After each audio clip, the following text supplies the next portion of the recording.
This now in front of you is the house where Mozart was born, Wolfgang Amadeus Mozart, the composer, in 1756. The apartment was really small, so the family moved over to the other house that I showed you already. The mother of Mozart gave birth to 7 children.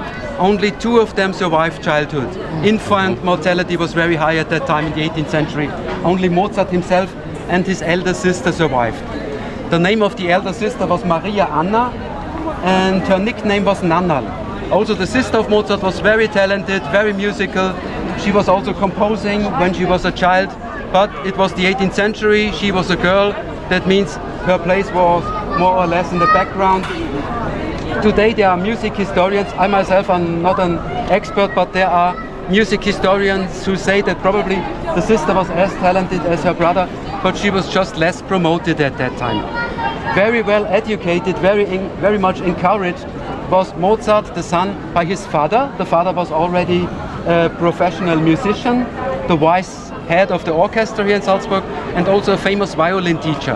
As a violin teacher, he brought out a violin school, where the first edition can be seen in the museum, by the way, the violin school of Mozart's father. You know that Mozart was an infant prodigy. At the age of 5, he started composing already. The very first compositions were written down by his father, because at the beginning he was not able to read or write, but he had some melodies in his mind, he was singing the melodies, and the father helped him to write down the very first ones. They are also in the museum, if you want to see them. Which floor was it? Third floor. In Europe we say third floor, that means first floor, second, third, over the inscription. Okay. That was the apartment of the Mozart family at that time. Only 3 rooms, there's a living room, the bedroom of the parents, and the workplace of the father. 3 rooms. And then when Mozart was 6 years old, the whole family started doing concert tours. In other words, the children had to play for members of the aristocracy, kings even, in Western Europe. The longest concert tour took 3 years even.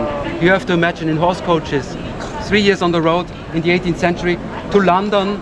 The family went to London via Germany, Belgium, France. In London, the children played for King George III at that time in Buckingham Palace.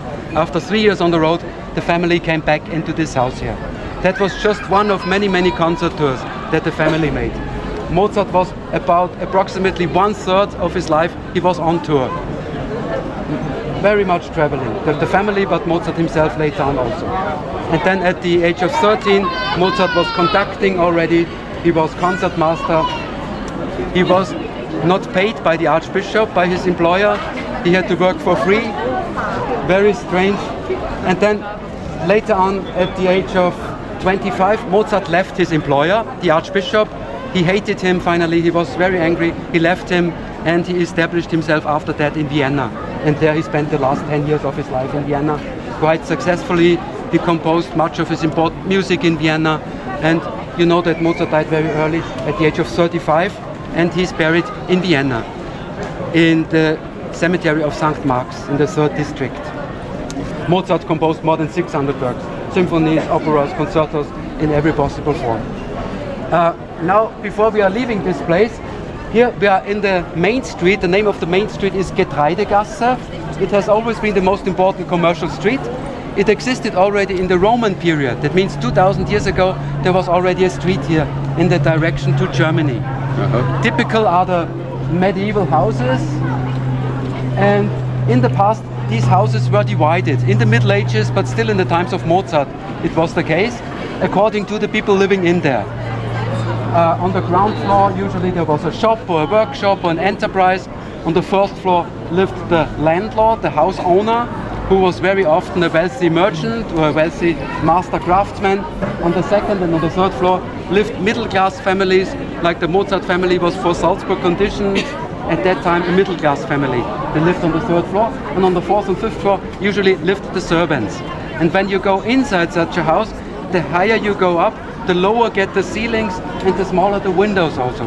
So that means in those times it was relatively not so expensive to live on the higher floors. Everything had to be brought up, like the wood for heating, the food, even the drinking water. In the times of Mozart, in the middle of the square there was a well where they had to pump out the water and then bring it up also to the 4th and 5th floors.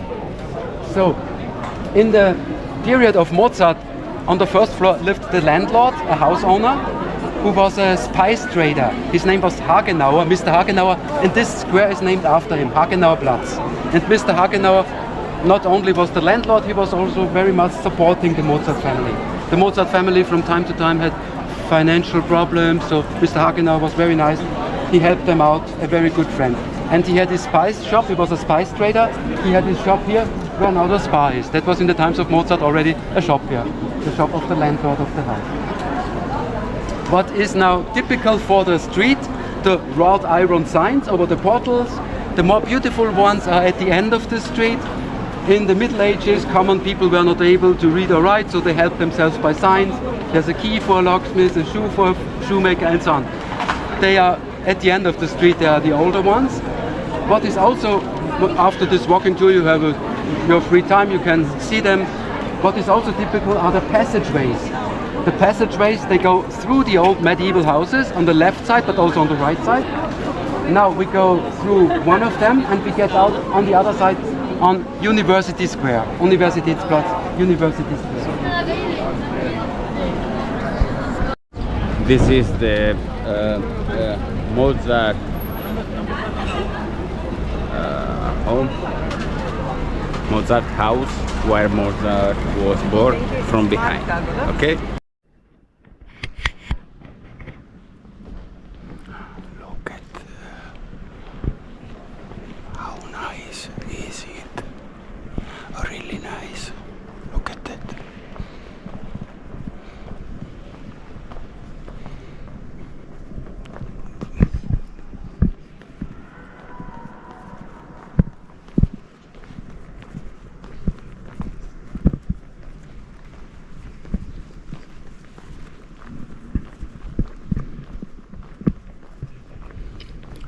They recreate the clothes on the wall. Look at that. And a lot of angels. Nice.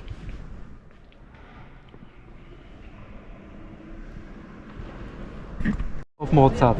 I was already speaking about the sister, that she was talented. Later on she was forced to marry a widower. When she was an adult, she was forced to marry a gentleman who had 5 children already. She gave birth to 3 more children, the sister of Mozart, and she lived together with the family in St. Gilgen in the Lakes and Mountains district. After the death of her husband, she came back to Salzburg when she was an old lady already, and she lived during her last years in this house. She became much older than her brother. She died at the age of 78 years, so more than double. Yeah. And Mozart said? Mozart 35, at the age of 35. He was young. Very young, yeah. Now, this way, please. Festival district of Salzburg. So the Salzburg music festivals, they show operas, theater productions, classical music. The first festival was organized in 1920 already. One of the founders was Max Reinhardt. This square is named after him, Max Reinhardtplatz, who became later a director in Hollywood in the US. In 1920 the first festivals were organized, the summer festivals. This year the summer festival started on the 19th of July until the end of August. This is the summer festival, but there are also Easter festivals, Christmas performances. So almost all the year round music performances take place in Salzburg, and most of the productions take place in the festival houses that now you can see in front of you on the left side. The large construction here on the left side that has these white flags on it, this is the large festival house. It used to be the stable for the horses of the Archbishop. Archbishop Wolf Dietrich, the one I mentioned in the Mirabel Gardens, he had about 150 horses in his stables, and only in the 20th century they reconstructed it for taking in the Salzburg music festivals. But the outside facade that you can see here, these half-round portals, were not changed. That means these were the entrances of the horses to the stables in the beginning. But itself, the speciality of the large festival house is that the stage is built into the rocks of the mountain. And in Austria it's one of the largest theaters. It can take more than 2,000 spectators. What year was it initially built? That was opened in 1960. But I mean, the originally structure. in the times of Wolf Dietrich, that means at the beginning of the 17th century, the same period when the Mirabell Palace was built. Thank you. And then this is a very new one here. It's also a festival house. It's called Haus für Mozart. It's a little confusing, so many Mozart houses we have in the city. Even the airport is named after Mozart. It's a little bit too much. But this is called Haus for Mozart. It's also a festival house. Very new, opened in 2006 and has very good acoustic conditions inside. So here are the festival houses. Then behind this glass construction is the large lecture hall of the university. I only mention that because here Mozart performed for the first time in his life in public at the age of 5, but at that time not as a musician as you may think. He played the role of a dancer. There was a stage play given for the honor of the Archbishop, and little Wolfgang was on stage at the age of 5 as a dancer. That was his first ever public appearance in the lecture hall of the university. Salzburg is also a university city. About 10% of the population are university students. The city is not very big. We have only 150,000 inhabitants. Salzburg is the 4th largest city in Austria, after Vienna, Graz, Linz, Salzburg. And Salzburg is a little bigger than Innsbruck is. Innsbruck, the capital of the Tyrol. Now I show you another part of the festival district. It's called Toscanini Court, like the conductor Toscanini. Rupert. Saint Rupert is the saint of Salzburg, the city and the country. And you know that each saint in Catholic tradition has a certain symbol or certain attribute. And in this case, he has a barrel of salt next to him. It makes sense because the salt was so important for Salzburg through the centuries. The name day of the saint is the 24th of September. It's a very important day for the locals because there's always a festivity going on, a little bit like the Oktoberfest in Munich. Beer drinking, dancing, brass band music on the squares around the cathedral, 24th of September. This is the day of the an important place in Salzburg, a historically important place. We are here in the middle section or in the middle court of the monastery of St. Peter. I wait for the others, sorry.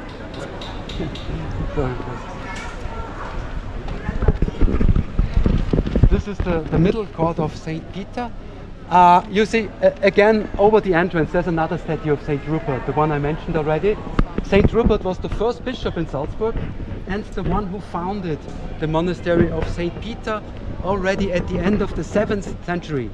696, the monastery was founded. That means that this is the oldest monastery in the German-speaking countries. Still active. Still there are monks here. The Benedictine monks are still active here. Not as many as in the past, but at the moment there are 21 of them left in the monastery. The church is very beautiful. I'll give you some, I'll show you the church in a moment. This part here is a restaurant. It's called Stiftskeller or Peterskeller. It is supposed to be the oldest restaurant in Central Europe. Why? Because the Emperor Charlemagne was a German emperor in the 8th century and 9th century, and he visited Salzburg in 803, and there was already an inn here. That is verified, that is documented, and that's the reason why you can see over the entrance of this green tablet the date. It says seit 803, that means since 803 this restaurant is here. Of course many times restored and reconstructed, but it was at that time, in the times of Charlemagne, already an inn here. Then there is the cemetery. I'm not allowed to go into the cemetery, but I will show you later the cemetery from the other side.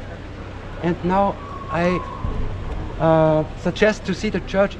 I'm not allowed to speak inside, but I can open the door. The door is very heavy, and then you can have a look inside for some minutes. For those who just want to relax a little bit, you can have a seat here, and in about 3 or 4 minutes we will meet here. Writer, and it is based on an English story. The Summoning of Everyman is the name of the story, and this is a long tradition. Since 1920 it is played in front of the cathedral. You will later see the stage is directly at the facade. This is the open air auditorium, and here's an historic photograph of the very first performance in 1920. It's a morality play. When the weather is good enough, they play it in front of the cathedral. When it's raining, they play it in the large festival house. 2 1 or 2 times a week during the festival season. Now I show you the cemetery of St. Peter. When I was there in the morning, it was open, but I didn't want to go there too early. You mean this one? Yeah. This one, yeah, but here you have to pay 5 euros. I don't know. I didn't ask no one because it's too early for me to go there. You know? I want to stay here another little bit. Yeah. Yeah.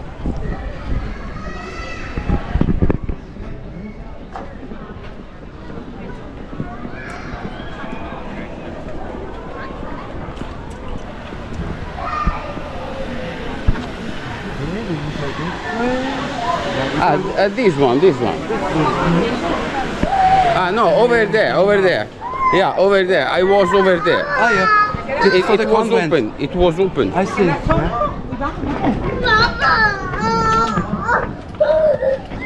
There was someone who cleaned up. I think I know what you mean, yeah? I think on the other side of the fortress. No, there. Yeah, okay. You mean in front? Here in front? No? Yeah, there is a cemetery around That's here. the one, yeah. Yeah.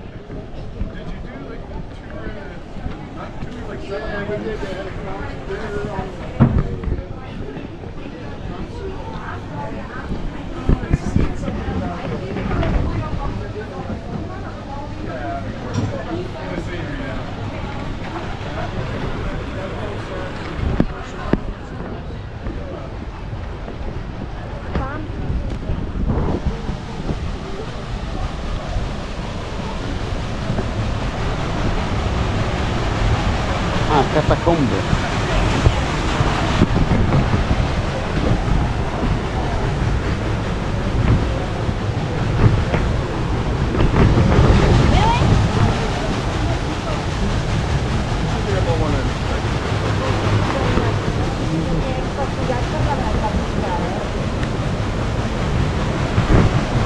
Mountain, and it was created by the monks of St. Peter in the 12th century already.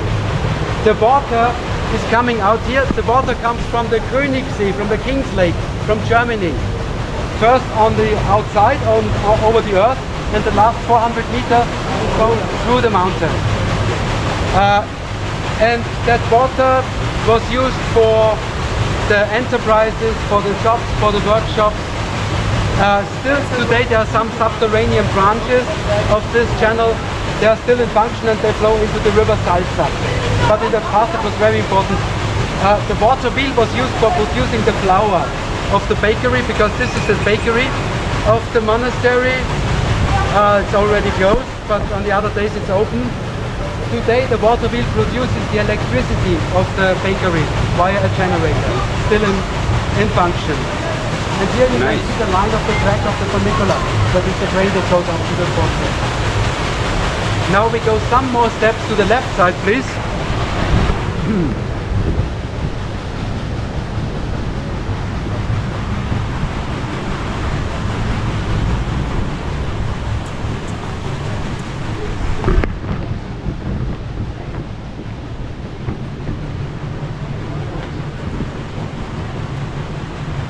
As you can see, I'm not allowed to give information inside this cemetery, but that doesn't matter. I give you some information, and later on, after this walking tour, if you want, you can go inside individually.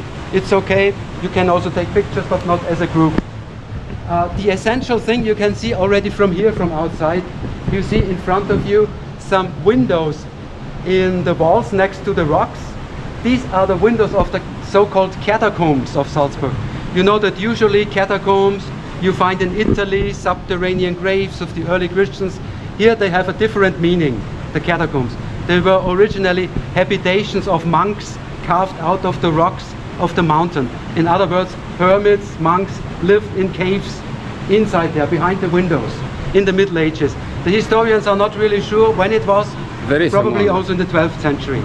And yeah, behind the windows. You see there are people looking out. Oh, yeah. It's also possible to see that inside. It's a little scary, but if you it's interesting also. This is the speciality, the Catacombs of Salzburg, of this cemetery. In general, the cemetery is a cemetery where locally important personalities are buried, like politicians, artists are buried here. The sister of Mozart also, one of the composers, Michael Haydn also. In The Sound of Music, there's a scene when the family was hiding behind the tombstones. You remember when the Nazis are coming looking for them. It is supposed to be this cemetery here, but they reconstructed it in the Hollywood studios at that time. I'm not sure why they were not allowed to film there. I'm not sure, but it gave the makers of the film, Robert Wise, the director, the idea of the cemetery, and they reconstructed it in the Hollywood studios. Okay, now I show you the facade, and then there are some more little squares that I want to show you, and after that you have free time. If you want, you can come back here, also go inside the catacombs if you like. Hohensalzburg, the big fortress up in the high or elevated, Salzburg elevated.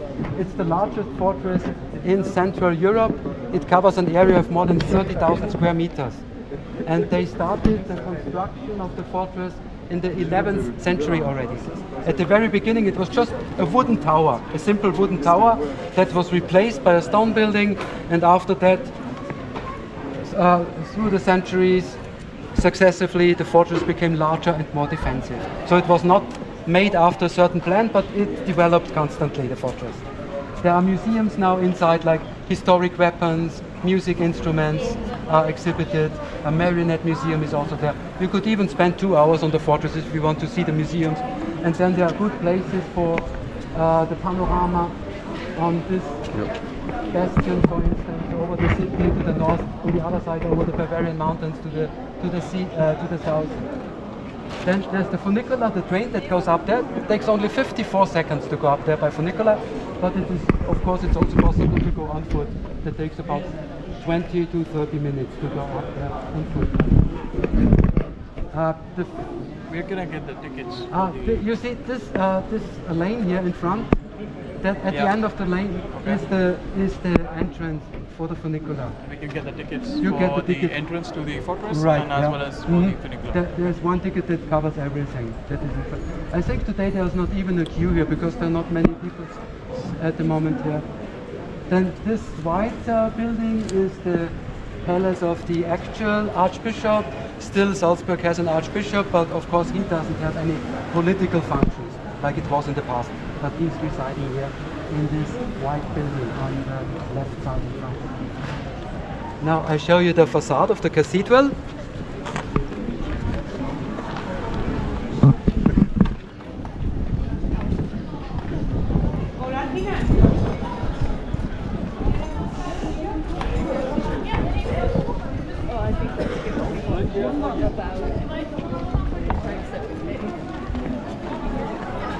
Yeah, to get inside here it costs €5. Right, this is the only church where you have to pay for the entrance. The other churches are free.